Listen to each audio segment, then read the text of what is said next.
What I'm about to share with you is one of the strangest and most unbelievable cases ever recorded, one that left doctors around the world completely stunned and speechless.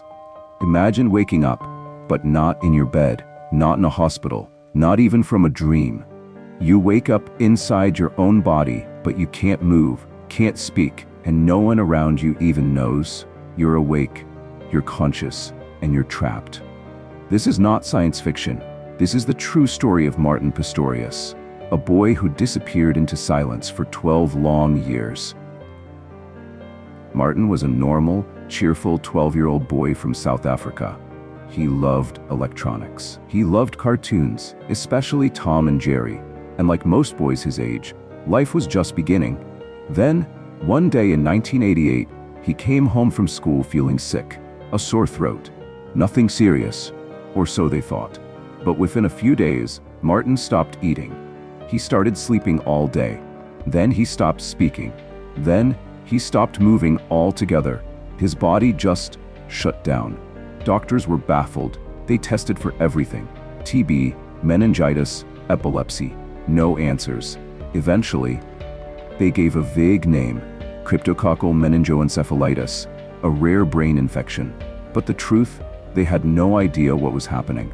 They told his parents, "Your son has the brain of a 3-month-old. He will never recover." And just like that, Martin Pistorius, the boy, was gone. Or so everyone thought. For years, Martin's body remained motionless. He was completely unresponsive, a vegetable, they said. But here's the horrifying twist. Martin wasn't gone. His mind came back around 2 years after falling ill. He was fully conscious, but completely paralyzed. He could see, he could hear, he could think, but he couldn't move a muscle, not even to blink. Martin described it later as being trapped inside a ghost body. "I was aware of everything, just like any normal person, but no one knew I could hear them." He was like a ghost watching life around him, but unable to scream.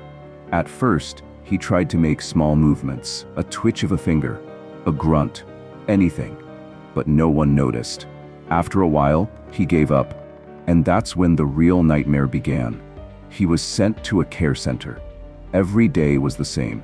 He was washed, fed, left in a wheelchair, then put back in bed, over and over again.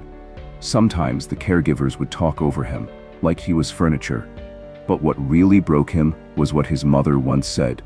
One day, overwhelmed with grief, she looked at him and said, "I hope you die." She had no idea he could hear her. And Martin? He understood. He didn't hate her for it. "I would have felt the same," he later said. "It broke me, but I understood." That's how deep his isolation was. Martin stayed like that for more than a decade, until one day, a miracle. A new caregiver named Verna van der Walt joined the facility. She noticed something. Martin's eyes seemed to follow her. He reacted when she spoke.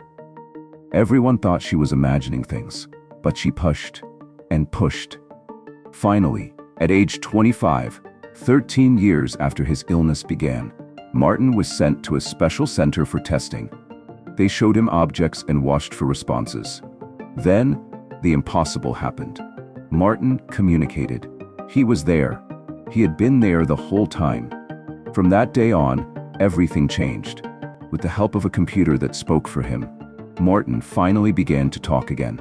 Not with his mouth, but with technology. He learned how to express thoughts, feelings, memories. He got a second chance at life, and he didn't waste it. Martin eventually went to college. He earned a degree in computer science. He fell in love and got married. He even learned how to drive. And now, Martin lives in London, where he works, speaks, and continues to inspire the world. He also wrote a best-selling memoir titled Ghost Boy, the name that has since become synonymous with his survival. In it, he recounts every painful, powerful detail of those silent years, and how, against all odds, he found his way back. But here's the part that still shocks people. Martin says he remembers everything, from the moment he woke up inside his coma, to the cartoons they played endlessly, to the things people said right next to him, thinking he was gone. He developed a way to retreat into his mind, to escape the torture of boredom and helplessness. I would leave my thoughts. He said, I would imagine myself in other places.